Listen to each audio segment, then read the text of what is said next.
വാമേ ചേട്ടൻ വാ. ഇങ്ങനെ ഇരിക്കുന്നേ ഇയാൾ റെഡി ആയി. നിങ്ങൾ എവിടെ പോവാന്നോ? ഇവിടുത്തെ എത്ര ദിവസം മുന്നേ പറഞ്ഞത് ഇന്ന് വണ്ടി എടുക്കാൻ പോണോന്ന്? ഞാൻ വിചാരിച്ചില്ല ഇയാൾ റെഡി ആയി. എല്ലാരും റെഡിയായി. ഇയാൾക്ക് മാത്രം എന്തുവാ?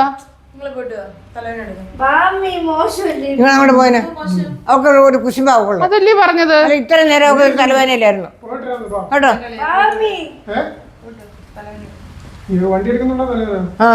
അതിന്റെ തലവേനയാ, അതിന്റെ തലവേനയാ, വേറെ ഒന്നും അല്ല. ഇതുവരെയ്ക്കും ഇല്ലാത്ത തലവേന ഇപ്പൊ അവിടെ അവക്കുള്ള കുശുമ നിങ്ങൾ വണ്ടി എടുക്കുന്നതിന്.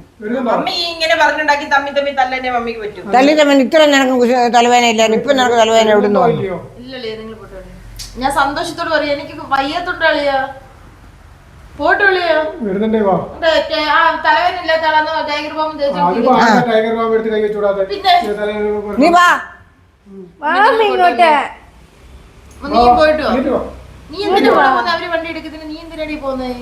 അതാ ഞാൻ പറഞ്ഞത്. അത് തന്നെ കാര്യം, അത് തന്നെ സത്യം. കുശുമ്പ് കൊണ്ടിരിക്കുക ഇന്നിച്ച് വരാനുള്ളതിന്. മമ്മിക്ക് ഒട്ടും കുശുമ്പില്ലാത്ത മമ്മി ഈ വഴക്കുണ്ടാക്കാതെ. അങ്ങനെ സാധാരണ പതിവ് സന്തോഷമില്ല എല്ലാവർക്കും. ഇനി പാടി വച്ചേ, നിനക്ക് ഒരു കുഴപ്പമില്ലെന്ന് എനിക്കറിയാം. മനുഷ്യനായ ഇച്ചിരിയൊക്കെ ഔചിത്യം വേണം. ഇന്നലെ മുതൽ പറഞ്ഞ കാര്യം രാവിലെ എല്ലാവരും സന്തോഷമായിട്ട് പാനുള്ള ഒരുങ്ങിയപ്പോൾ അവർക്ക് തലവേദന. എവിടെ നിന്ന് പൊട്ടിമുളച്ച് വന്നെന്ന് അറിഞ്ഞോളൂ. ഇപ്പോൾ തലവേദന, കുശുമ്പ്. ഇത് എവിടെ പോയി കിടക്കുക? ഇതെന്ത്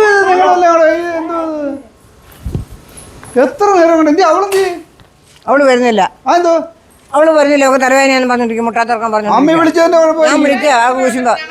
അവള് വണ്ടി എടുക്കുന്നതിന്റെ കുശുമ്പ. അതല്ല, വേറെ ഒന്നും പറയാനില്ല. വണ്ടി എടുത്തതിന്റെ കുശുമ്പൊന്നുമില്ല. അവർക്ക് അങ്ങനൊന്നുമില്ല. അവർ സന്തോഷമായിട്ടിരുന്നില്ല. നീ അവിടെ സൈഡ് പറഞ്ഞ, നീ എന്ന് വിളി. ഞങ്ങൾ ആൾക്കും അങ്ങ് വിളിച്ചു.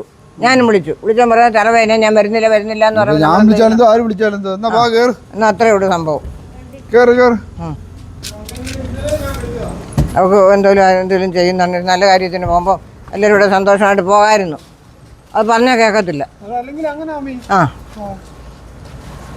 അത് നമ്മൾ വിളിച്ചതിൻ്റെ കുറ്റമാണെന്നാണ് പറയുന്നത്. മാതി ബാ, ഇനി നല്ല കാര്യത്തിന് മുമ്പ് ഇങ്ങനെ നലയ്ക്കണ്ട. വാ, എന്തെങ്കിലും സംഭവിക്കും, അത് ഉറപ്പാണ്.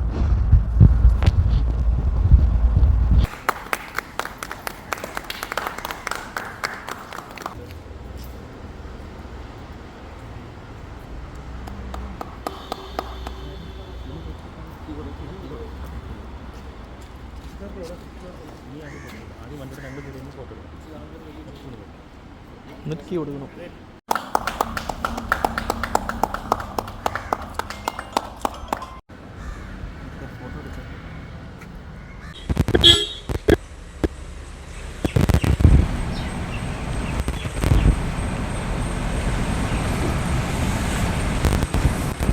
പുതിയ വണ്ടി നമ്മുടെ വീട്ടിൽ കയറി.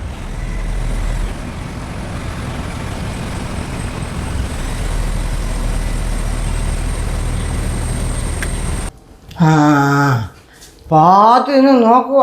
ഇത്രയും പാട് പറഞ്ഞാലോ, കൂടെ വരായിരുന്നല്ലോ, വിളിച്ചല്ലോ, തലവേദന പോയല്ലോ. ഡബ്ബ നോക്കി ഞാൻ കണ്ടിങ്ങനെ നോക്കുന്നുണ്ട്. നേരെ വന്ന് നോക്കിക്കൂടായോ? തലവേദന എല്ലാം പോയോ? എല്ലാ അടവും കയ്യിലുണ്ട്. സന്തോഷമായിട്ട് എല്ലാവരും കൂടെ പോയിട്ട് വരാമെന്ന് പറഞ്ഞപ്പോൾ കയറിയിരിക്കുക തലവേദനയാണെന്നും പറഞ്ഞോണ്ട്. നീ ഇവിടെ നിന്ന് ഡെപ്പ എടുത്തോണ്ട് നോക്കുന്നു. അങ്ങോട്ടും നോക്കി നിൽക്കുന്ന ഞാൻ കണ്ടു. അന്തസ്സായിട്ട് വിളിച്ചത്. നമുക്ക് എല്ലാവർക്കും കൂടെ ഒന്ന് പോയി സന്തോഷമായിട്ടൊരു കാർ എടുത്തോണ്ട് വരാം എന്നും പറഞ്ഞിട്ട് വിളിച്ചതാ. അവിടെ വന്നപ്പോൾ പാത്ത് നിന്നോട്ട് നോക്കുന്നു ജനലിൽ കണ്ണ് കാണാൻ. പക്ഷെ അത് വേണ്ടായിരുന്നല്ലോ, നമുക്ക് എല്ലാവർക്കും കൂടെ ഒന്നിച്ച് പോയിരുന്നല്ലോ. എന്നാ ചേച്ചി ഒരു കാർ എടുക്കുന്നു, നമുക്കതിൽ പങ്കുകൊള്ളാം. ആ സന്തോഷത്തിനല്ലേ എല്ലാവരും വിളിച്ചത്. നിനക്കത് സമ്മതമല്ലെന്ന് എനിക്കറിയാം. കുശുമ്പ് പിടിച്ച ജാതി, കുശുമ്പും കുഞ്ഞായ്മ നിന്റെ കയ്യിൽ നിന്ന് പോയതേ ഉള്ളൂ. അല്ലെങ്കിൽ എല്ലാവരും കൂടെ വിളിച്ചല്ലേ എന്തു പറയുന്നേ? ഞാനൊരു കാര്യം പറഞ്ഞേക്കാം. നിങ്ങളുടെ അമ്മ എന്തൊക്കെയല്ലേ പറയുന്നറിയാവോ? എടാ അവക്കൂടെ വന്നൂടാ, എന്നോട് പാർട്ടി നിന്ന് നോക്കുന്നടാ. എനിക്ക് എന്തിനാ കുശുമ്പ്?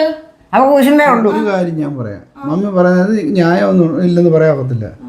ഞാൻ കഴിഞ്ഞിട്ട് ഈ വീട്ടിൽ നല്ല ഒരു ശുഭമായ ഒരു കാര്യം നടന്നു. അവരുടെ സന്തോഷത്തിനാണ് ഒരു വിളിച്ചത്. വീട്ടിൽ ഇപ്പൊ നമ്മുടെ വണ്ടി ഇല്ലെങ്കിൽ പോലും ആ വണ്ടിക്കകത്ത് നമുക്ക് പോവുകയും വരികയും ചെയ്തോളൂ. ഞാൻ വണ്ടി കയറത്തില്ല. ഞാൻ ചോദിച്ചോട്ടെ നിനക്ക് നീ ഈ പൊങ്ങച്ചോ പോസും എല്ലാം ഞാനല്ലേ കാണണ്ടേ? ഞാൻ പറയാം മര്യാദയ്ക്ക് സംസാരിക്കണം കേട്ടല്ലോ. എന്തോ പൊങ്ങച്ചോ ഒരാൾക്ക് ഒരു ഐശ്വര്യം ഉണ്ടാവുന്നതിന് എത്ര കുശുമ്പിന്റെ ആവശ്യമുണ്ടോ? എല്ലാരും കുശുമ്പെന്ന് പറഞ്ഞു. പിന്നെ കുശുമ്പല്ല കുശുമ്പാ. നിനക്ക് ഞാൻ ചോദിച്ചു നിനക്ക് പോട്ടെ നിനക്ക് തലവേദന ഉണ്ടെങ്കിൽ പോലും എനിക്കിപ്പൊ തലവേദന എടുക്കുന്നൊന്ന് മിണ്ടായിരിക്കാവോ പ്ലീസ് പ്ലീസ്. അതാണ് അടവ്. സകല അടവും കയ്യിലുണ്ട്. എന്തൊരു സാധനമാണ് ഇത്രയും വിഷമുള്ള സാധനം വേറെ ഉണ്ടോ? പറയുന്ന കേൾക്കാൻ വയ്യ. അതാ പോയത്. എന്തു